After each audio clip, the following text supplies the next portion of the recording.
Hi, I'm Bill O'Reilly. Thanks for watching us tonight. Border war in the media. That's the subject of this evening's Talking Points memo. The sight of tens of thousands of foreign children being warehoused by the United States has angered many Americans. This is a humanitarian disaster, and the federal government is at fault. First, the stats. Number of children deported in 2008, the last year of the Bush administration, was 8,143. 2013, the number dropped to 1,669. That means the Obama administration is not aggressively seeking to send illegal alien children back to their home countries.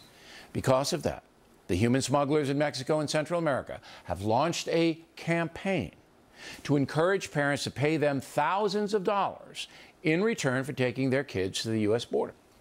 The smugglers were successful, and by the end of this fiscal year, the USA may be dealing with more than 100,000 new illegal alien children.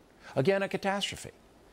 Now, the liberal press is telling us the kids are coming to the USA because they're in danger in their Central American countries. The liberal media wants the children to be resettled here for a variety of reasons, including political ones. The truth is, Central America has always been a cauldron of corruption, but we have never seen this kind of migratory movement before. There are two main reasons why it's happening. First, the border is not secure. And second, the Obama administration has sent signals to the world that legal consideration will be given to people who come here illegally. The problem's been developing for years, but President Obama has done nothing about it. When we asked the president to come this last week, he made a decision not to come. There just, time after time, you see a response from this administration that says, you know what, we're really not that interested in the southern border of the United States. And that is largely true. Mr. Obama has not made border security a priority. Here's another true statement. If you don't have border security, Congress will never pass so-called comprehensive immigration reform. The only way many Americans will accept a pathway to citizenship for millions of folks who have come here illegally is if the flow stops. That has to happen first. On Friday, the Wall Street Journal editorialized this way, quote, "The larger tragedy of this episode is that it has done enormous and needless damage to the cause of immigration reform. The Obama administration's incompetence has again undermined its own agenda. But once the misery of the children is past, no one should think that illegal immigration can be stopped by more enforcement alone, by more Border Patrol agents, or more harassment of American business. The way to reduce illegal immigration is by providing more work visas to enter and leave the U.S. legally." Well, Talking Points does not believe many illegal aliens coming into the USA want to go through the red tape of applying legally, even if you did reform the system. They're often uneducated and unskilled and are desperate. I do favor increased working visas for foreign nationals, but I know the red tape involved will always be there because of the war on terror. Nothing is done quickly in that arena.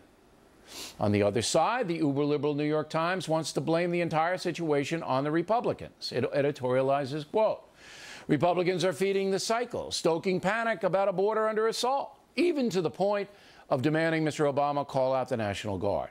Nativist protesters are blocking buses of migrants in places like Murrieta, California. Homegrown militias are issuing calls to arms. Illegal border crossings, meanwhile, are still lower than they have been in years.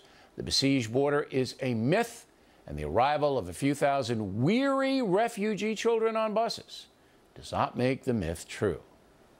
A few thousand weary children? Amazing. I think most Americans will see through the fallacious analysis for what it is. Another attempt by the far-left media to drive an open border philosophy. Why on earth would the New York Times object to putting the National Guard on the border? That would stop the border intrusion cold and quickly stabilize an out-of-control situation, which is harming foreign kids and American citizens alike. Would it not be humanitarian to stop the madness? We sent Guard troops to New Orleans after Katrina. Did we not? But many on the left don't want to stop the illegal immigration, again, for a variety of reasons. For example, the Democratic Party gains heavily from voting blocs who need entitlements, as many new immigrants surely will. Talking Points believes most Americans understand the rule of law on immigration has collapsed, and they don't like it. President Obama is taking most of the flack, as he should, even though he's trying to blame the Republican House for the debacle.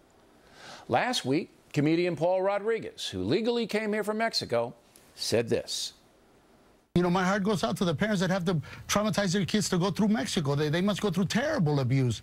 But at the same time, if we accept these children and we don't repatriate them, it's only going to send out a clear signal to everyone in Latin America that if you get to America, you will stay here. And then if you think those numbers are big now, it's hard to trust the statistics. People may be surprised to hear that coming from someone who is an immigrant.